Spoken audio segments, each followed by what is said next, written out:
Cristianismo Rosa Cruz, 20ª Conferência, A Fraternidade e a Raça Futura.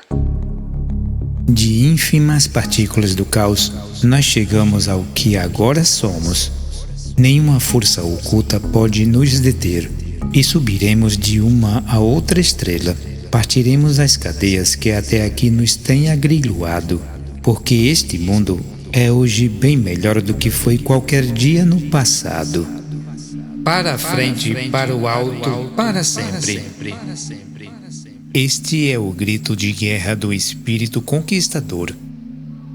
Desde que seus olhos se abriram, a raça humana tem se compenetrado desse divino descontentamento, que é o nosso meio de avanço no caminho evolutivo. Isto é certo, pelo menos no que tange a grande maioria. Alguns se atrasaram, recalcitrando contra os agrilhões, mas com o tempo as repetidas agrilhoadas deverão conduzi-los à meta da perfeição e reunião com Deus. A alma perdida é uma conceituação impossível quando consideramos que todos somos partes de Deus, em que na realidade vivemos, nos movemos e temos o nosso ser. Não poderíamos existir fora de Deus em um inferno, e se uma única alma se perdesse, isso significaria que uma parte de Deus poderia se perder também. Mas então pode-se perguntar: o que significam tantas passagens do Novo Testamento que falam de salvação e condenação eternas? Tais passagens são facilmente compreensíveis quando devidamente iluminadas por um dicionário e pelo conhecimento dos ensinos ocultos. Em primeiro lugar, seu sentido depende da definição da palavra eterna. Como todas as palavras da versão inglesa, esta foi traduzida do grego. A palavra original é aionian. De acordo com o dicionário grego de Liddell e Scott, esta palavra tem muitos significados: período de tempo indefinido, uma era, uma vida, como por exemplo quando Paulo a empregou em sua carta a Filemon, a quem enviou Onésimo, um escravo que se convertera, com estas palavras, abre aspas: talvez ele se tenha afastado de ti por algum tempo, a fim de que possa tê-lo de volta para sempre. Fecha aspas. O eterno para sempre é a tradução da mesma palavra aionian, traduzida também como eterno em relação a castigo ou salvação, uma vez que tanto Onésimo quanto Filemon eram seres mortais. A palavra aionian deve necessariamente significar algo diferente daquilo que comumente se entende por eterno. No trecho bíblico em questão, ela não pode significar um período de tempo maior que o de parte de uma vida. Tão logo compreendamos que a palavra não significa eternidade, mas somente um tempo de duração indefinida, um período com princípio e fim. Essas passagens aparecerão sob uma luz muitíssimo diferente, ao invés de salvação ou condenação eternas, ou condenação por tempo indeterminado. Mas que significa isto? Nos capítulos anteriores vimos como o homem começou na época polar a evoluir na presente condição densa, quando tentou pela primeira vez construir um corpo de matéria química. A qualidade desse corpo é a inércia. Na Bíblia ele é chamado ADM. A palavra hebraica Ademar significa terra firme, mas a tradução de Joséfos, terra vermelha, é igualmente esclarecedora, porque aquilo que então era o corpo humano havia sido formado da mesma matéria química que constitui a terra firme de hoje. Muito embora naquele tempo a crosta da Terra não fosse tão sólida e fria quanto é hoje. A Terra acabara de emergir do caos e era de um brilho rubro, convertendo-se numa esfera nebulosa e ígnea, brilhantemente nebulosa. Isso se deu na época hiperbórea, Quando o homem em formação começou a construir seu corpo vital, de posse então da força necessária para mover seu corpo denso. Na época lemúrica, ele desenvolveu seu corpo de desejos, nascendo-lhe em consequência o desejo para incentivá-lo à ação. Na época atlante, a mente foi-lhe acrescentada para que lhe atuasse como um freio sobre os impulsos. A astúcia era sua qualidade inerente, mas na presente época ária, o ego manifesta-se através da mente, aperfeiçoando a faculdade de raciocinar, a fim de que a razão sobreponha-se à sua astúcia. Desse modo, em cada época precedente, desenvolveu-se até certo ponto um veículo possuidor de determinada faculdade ou qualidade. Assim como nas escolas as crianças passam de ano, um após o outro, desenvolvendo até certo ponto as faculdades de ler, crescer, etc., em cada um desses períodos escolares. Mas a cada classe há reprovados todos os anos, aqueles que foram pesados e achados em falta, dentro dos requisitos de dons e reconhecimentos necessários à aprovação. Estes, portanto, são condenados a repetir o ano, a fim de poderem capacitar-se a receber ensino mais avançado em outra classe pela aprovação seguinte. Aqueles que diligentemente se esforçaram para aprender suas lições salvam-se dessa situação e entram em uma nova classe. Contudo, não se promoveram de uma vez por todos, porque na nova classe há novas lições a serem aprendidas, e a não ser que cada um persevere pacientemente no bem, haverá por certo mais reprovados nos exames seguintes. Como numa escola de crianças, assim sucede na escola da vida. Constante esforço é o preço da promoção, e em cada classe, e em cada ano, há aqueles que se atrasam. De modo geral, nós do Ocidente somos precursores, enquanto as demais raças, vermelha, amarela e negra, são atrasadas em diferentes graus de aproveitamento. Não obstante, todas elas avançam também, de forma que algum dia chegarão onde estamos. Então já estaremos mais adiante, se perseverarmos em nosso esforço. Para compreender-se devidamente o assunto, é necessário conhecermos muito bem a diferença entre os corpos de raça e os espíritos que neles habitam.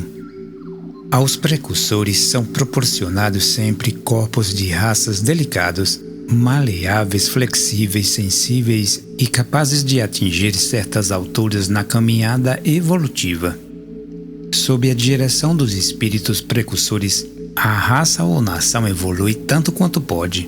E quando alcança o zênite do avanço nos corpos dessa raça, então os precursores os abandonam em favor da classe mais próxima de atrasados.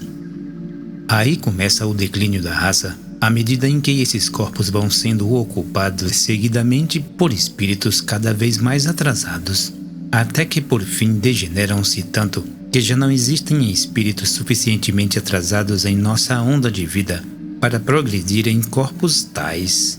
Então as mulheres ficam estéreis, porque não mais se depositam nelas átomos, semente e fertilizantes, e a raça se extingue. Tal é o plano divino para o avanço humano. Mas aqui, como toda parte, o homem tem também a divina prerrogativa de causar desordens na natureza por algum tempo. Daí a pegar-se a uma raça, resistindo durante eras aos esforços dos grandes guias para ajudá-lo a progredir, como sabemos ser o caso de uma certa classe de espíritos. Considerando o fato de que a tarefa da raça ariana é desenvolver a razão, e que nós, o mundo ocidental, somos os mais avançados, não é absolutamente de surpreender que analisemos todas as coisas, inclusive as religiões. A religião, como tudo mais, é uma fase de crescimento e formação. E como o presente trabalho do mundo ocidental efetua-se principalmente ao longo de linhas materiais, seus ensinos religiosos não são tão claros como os de algumas religiões orientais. O resultado é que alguns investigadores zombam dos ensinos cristãos, enquanto outros são levados a abandonar o cristianismo e abraçar sistemas orientais. Do ponto de vista oculto, isto é um retrocesso. Os excelsos anjos do destino, encarregados da nossa presente evolução, dão a cada povo a religião apropriada ao seu grau de avanço, e podemos estar certos de que as grandes inteligências não cometem erros. Eles nos deram a Bíblia contendo ambas religiões, a judaica e a cristã. Apenas uma não teria sido suficiente, mas as duas são absolutamente necessárias à nossa evolução, como podemos ver se considerarmos o assunto em sua totalidade. Veremos assim que todos os sistemas religiosos do mundo, este é positivamente o único apropriado às necessidades do mundo ocidental, o único capaz de fazer-nos sábios para a salvação, o único que nos habilita a entrar no novo céu e na nova terra, que é a futura era e a futura raça. Conforme foi dito atrás, nas épocas polar, hiperbórica e lemúrica, desenvolvemos um corpo denso, um corpo vital e um corpo de desejos, respectivamente, mas o espírito não tinha ainda entrado em seus veículos. À semelhança do espírito grupo dos animais, ele pairava de fora, pois não havia ali o elemento que pudesse ligá-lo aos seus instrumentos, a mente.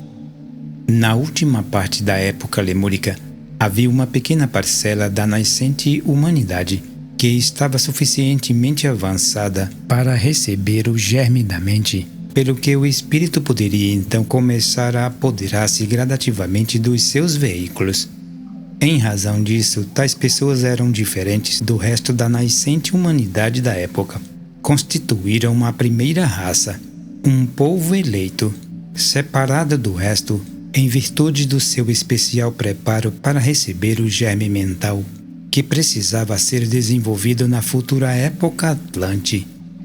Como não existem processos súbitos na natureza, o espírito não entrou em seus veículos de um para o outro dia. Muito tempo se passou até que isso fosse completamente efetuado, o que se deu em meados da época Atlante. Entretanto, a mente desenvolveu-se também. E, pelos mesmos motivos expostos nas conferências 13 e 14, uniu-se ao corpo de desejos a quem devia dirigir, tornando-se pela astúcia uma espécie de alma animal que usava de preferência o cérebro, ao invés dos músculos, para atingir seus fins. Na época polar, a Terra era quente e sombria, sem forma definida e vazia. Na época hiperbórea, disse Deus: haja luz. E a massa obscura converteu-se em luminoso nevoeiro ígneo.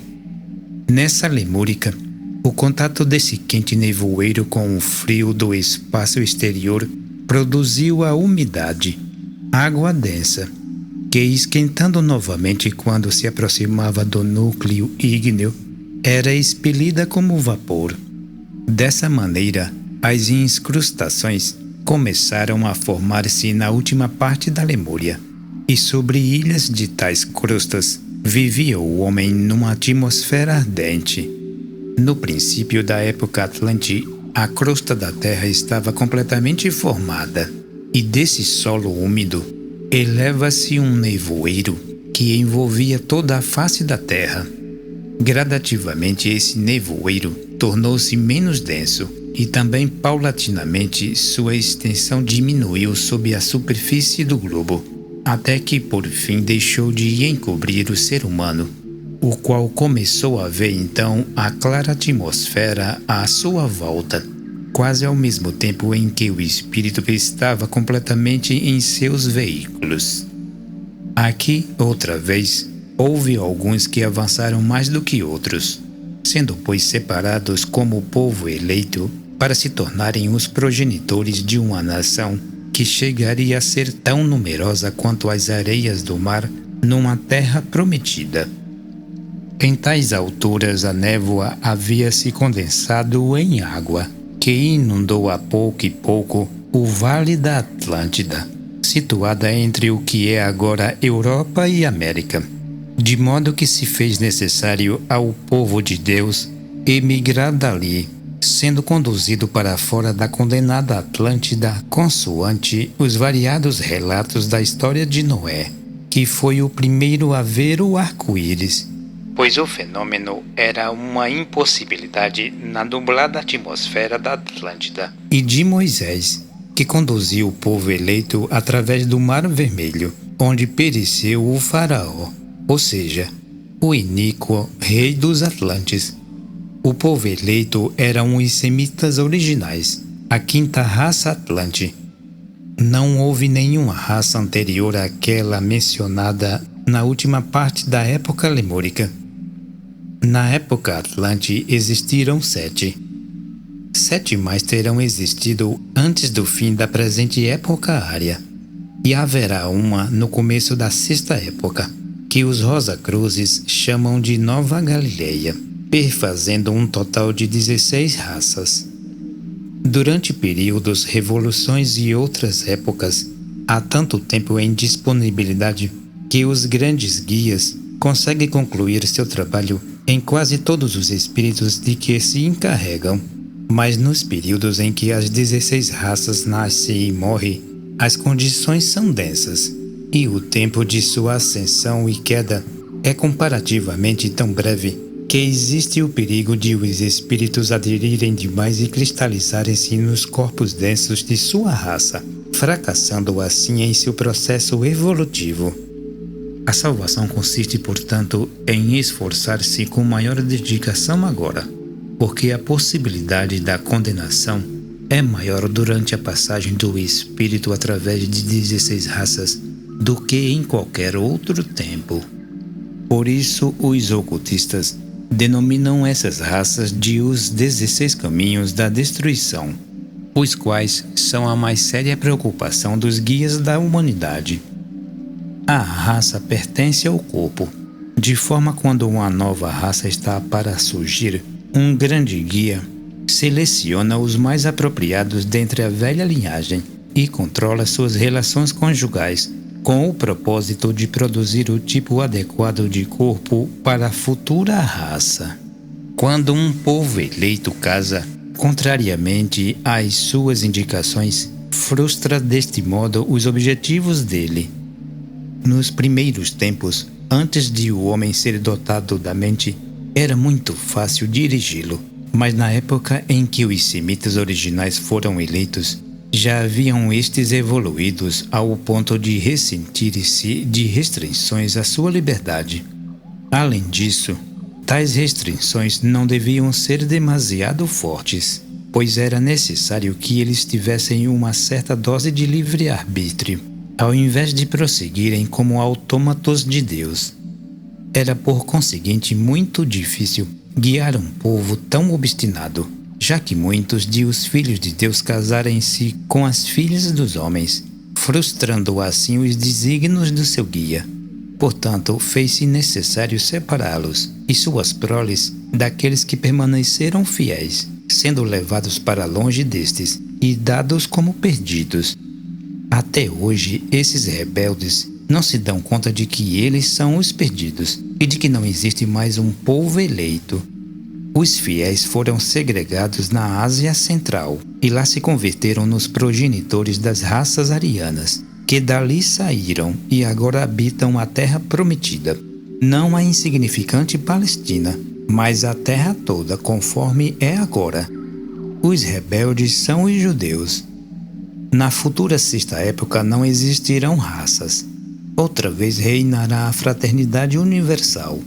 Por isso, um novo povo eleito precisa ser separado para se introduzir a nova dispensação. Mas então o homem terá progredido tanto que nenhuma influência externa poderá induzi-lo. Cada um terá, pois, de escolher consoante seu foro íntimo. E como ele é um ser racional, intelectual, que melhor coisa apresentar-lhe como advertência, senão o triste exemplo da antiga raça precursora, o povo eleito, que frustrou os planos do seu próprio avanço e converteu-se na ovelha desgarrada de Israel, Por certo, o exemplo é o melhor mestre. E como esse povo guardou os registros de sua escolha e do trabalho de seu guia junto a eles, o que de melhor poderia ser feito senão dar tais registros à raça precursora, de onde está para sair o núcleo da raça futura? Não importa que esses rebeldes ainda se julguem um povo escolhido, ou que seus anais tenham sido mutilados. A lição continua válida. O exemplo horroroso é necessário a nós, pois, como disse Paulo, abre aspas, se pois tornasse firme a palavra falada por meio dos anjos, e toda transgressão e desobediência recebeu o justo castigo, como escaparemos nós se negligenciarmos tão grande salvação, a qual foi primeiramente anunciada pelo Senhor? Fecha aspas. A religião cristã, conforme se apresenta popularmente, basta para as necessidades espirituais da grande maioria dos povos ocidentais, que ainda realiza a fase material da evolução. Para aqueles que desejam colocar-se entre os precursores da raça futura, só é preciso que busquem e achem o cristianismo esotérico. Este será a religião universal da sexta época, que há de superar religiões de raça, tais como o hinduísmo, o budismo, o judaísmo, etc. Assim como a fraternidade universal superará as raças e nações. Para compreender-se devidamente o lastimável exemplo dos judeus, note-se que desde o início, eles se compenetraram de ser um povo escolhido ou eleito, razão pela qual menosprezaram todos os demais povos, a quem chamavam gentios. Assim, ao invés de progredir através das raças, esta classe de espíritos encarnava seguidamente nos corpos da raça judaica, cristalizando-se nela a tal ponto que não poderia avançar paralelamente ao resto da humanidade se daquele modo continuasse. Perderam-se por casarem fora da raça, e é provável que daquela época tenha-lhes ficado um resquício de ideia do seu grande erro, daí continuarem persistindo obstinadamente em casar-se dentro de sua própria tribo. Os grandes guias da evolução tentaram ajudá-los, desterrando-os seguidas vezes para o meio de outras nações, mas inutilmente. Eles sempre se recusaram a misturar-se, e quando retornavam mais uma vez às suas áridas terras, rejubilavam-se por terem podido manter-se segregados dos demais povos. Por conseguinte, e como último recurso, quando o grande guia Cristo Jesus veio para ensinar que a fraternidade universal deve suplantar o espírito nacionalista e tribal, fê-lo no meio daqueles que mais necessitavam desse ensino, o cristalizado povo judeu. Outros povos podem estar atrasados na escala da evolução, mas nenhum foi ou está perdido no mesmo horrendo sentido em que o judeu está. Todos os outros espíritos estão progredindo de raça em raça. Só eles renascem continuamente como judeus, de forma que, com o tempo, estarão atrás de todos. E se o atraso for demasiado grande, podem até voltar ao caos, de onde terão de progredir em outra onda evolutiva, suficientemente avançada para propiciar-lhes condições de retomarem desde o ponto onde pararam, como é provavelmente o caso dos espíritos lucíferes. Com o propósito de poupar-lhes tal destino, Jesus nasceu entre eles. Um estrangeiro, por certo, não podia ajudá-los, seria menosprezado. Assim como Booker T. Washington teve de nascer entre os negros para poder ajudá-los, pois sendo eles, no que tangia a cor, podia auxiliá-los como ninguém em um corpo branco podia fazer. Os judeus podiam ter aceito os ensinos de Cristo Jesus, desde que tivesse considerado tais ensinos como vindos de alguém parecidos com judeu. No entanto, está escrito, abre aspas, veio para o que era seu, mas escolheram Barrabás e crucificaram a Cristo Jesus. Fecha aspas. Isto foi a última palha. Os grandes guias viram que daí por diante seriam inúteis outras tentativas para salvá-los em grupo.